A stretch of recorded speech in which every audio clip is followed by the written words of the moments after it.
So this lecture is part of a series which is looking at clarifying about what we mean by ethnographic research, and I've selected chapters out of books, mainly handbooks, which are talking about things in slightly fresh language, using new terms, which is reinforcing some important ideas.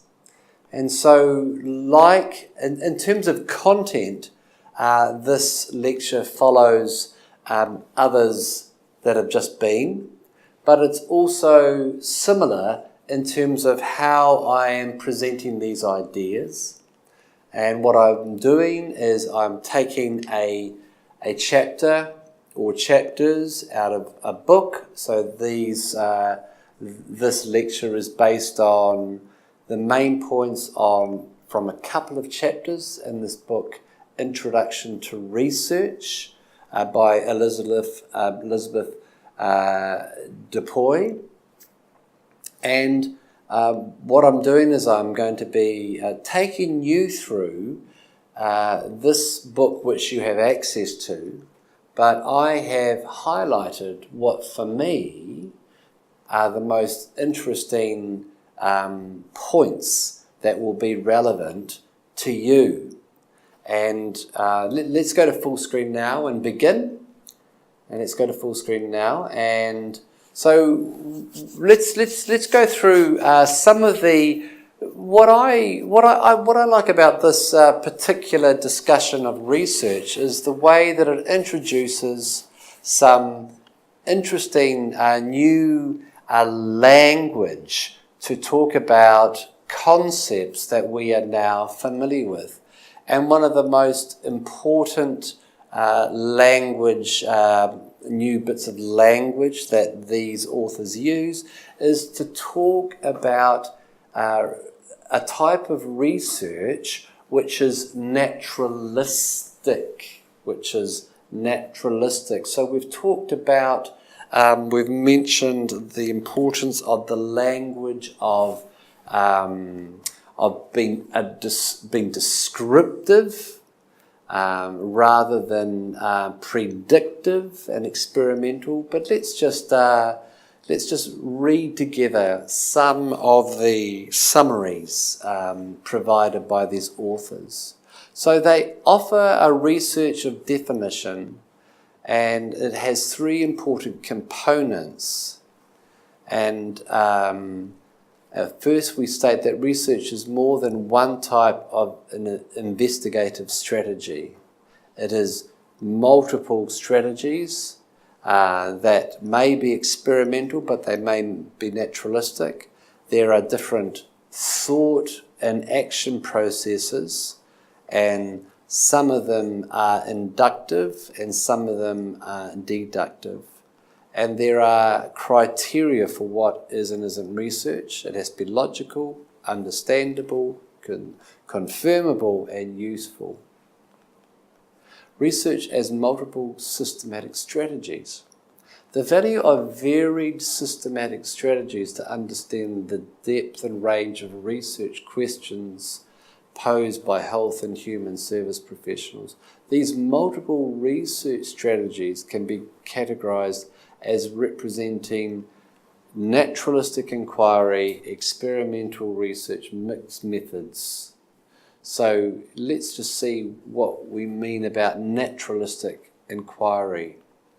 Naturalistic inquiry tends to be ideographic. That is, it focuses on specific phenomenon in a context and seeks to highlight the complexities of this phenomenon.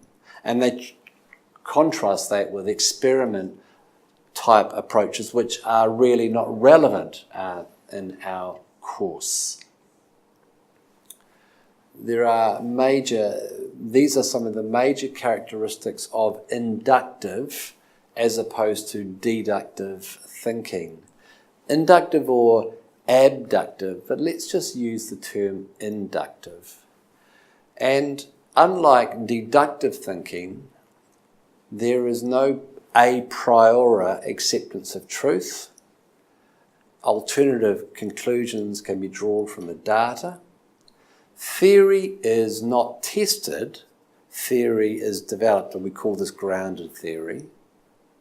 Relationships are examined amongst unrelated pieces of data because it is naturalistic.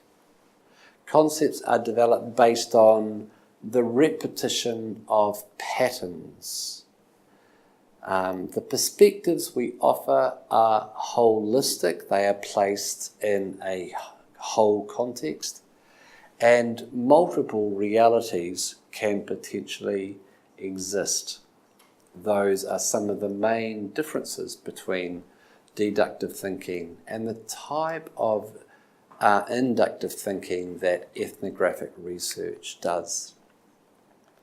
Inductive reasoning and actions. Researchers who work within a naturalistic framework, researchers like ethnographers, primarily use inductive reasoning. This type of reasoning involves moving from specific cases to a broader generalization about the phenomenon under study. In some forms of naturalistic inquiry, inductive reasoning involves fitting data into existing theory. A similar reasoning process occurs in research. Reflecting the inductive logical thinking process, the researcher seeks general rules or patterns emerging from specific observations.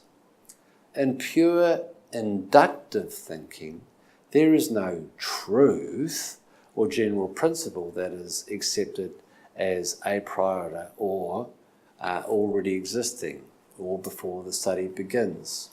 Using a variety of data collection techniques such as observation interviewing, the researcher might reason inductively by searching for patterns across observations.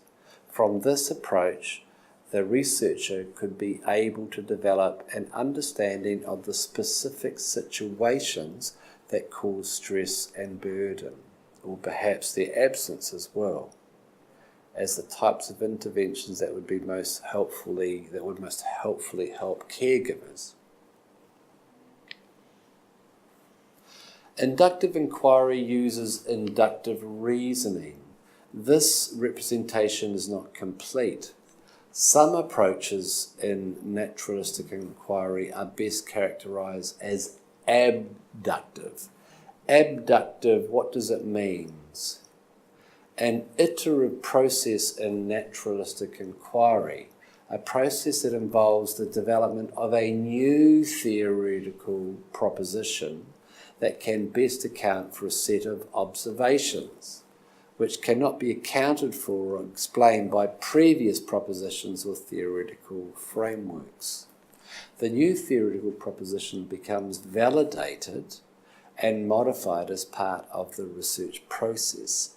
In this way, ethnography and some other forms of naturalistic inquiry, such as grounded theory, are considered to be not theory testing, but theory generating.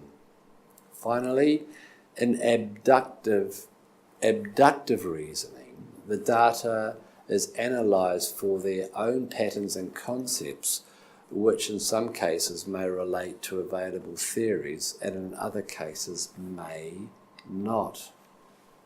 And here's a nice summary of some of the main points made in this article.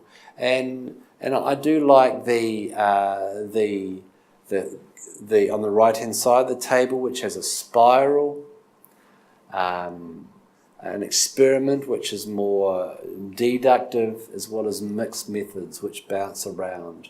The 10 essentials of research are: we need to identify a philosophical foundation, we need to frame a research problem, determine supporting knowledge, identify theory, develop specific questions, and a specific question is different from a problem. Selected design, we talked about research design. set study boundaries. It needs to be narrow and deep. Collect information, analyse, draw conclusions, and then write up. So the essential elements of research are summarised there, and they are found on page 10 of that article. Some more information about specifically naturalistic inquiry. There is great diversity in the strategies that are categorised as naturalistic inquiry. As indicated in this chapter, designs that fit with this tradition are rooted in different philosophical and theoretical perspectives. The language and thinking processes used by naturalistic researchers vary within the tradition and are significantly different from the language and thinking process found in experiment-type traditions. All naturalistic approaches have seminal characteristics in common and rely primarily on qualitative methodologies, although often for different purposes and to answer distinct types of inquiries.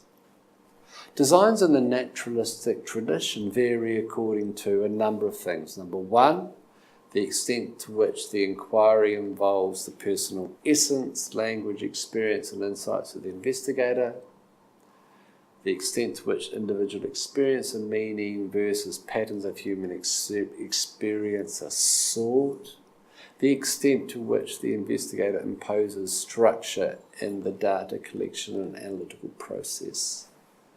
And the sequence of the research process.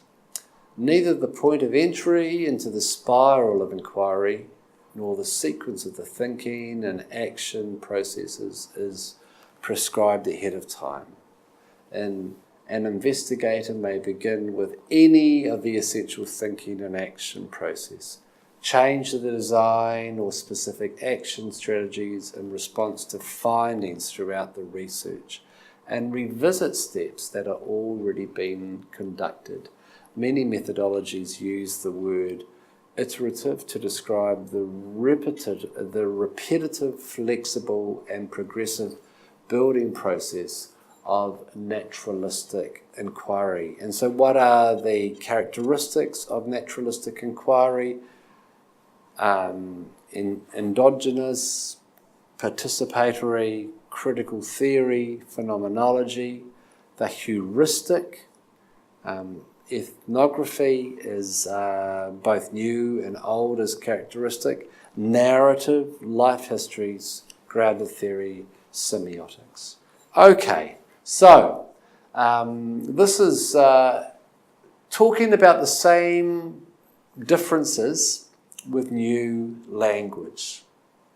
And this is not an exercise in repetition. This is an exercise in reinforcing what all of the important differences between qualitative research and quantitative research are, and how within a qualitative approach that a descriptive, naturalistic, grounded, ethnographic methodological approach about how it can look and how it is different from other forms of research that you may or may not be familiar with. Stay tuned for the X-Mind for more reading, and we will see you again next time. Thanks again for watching.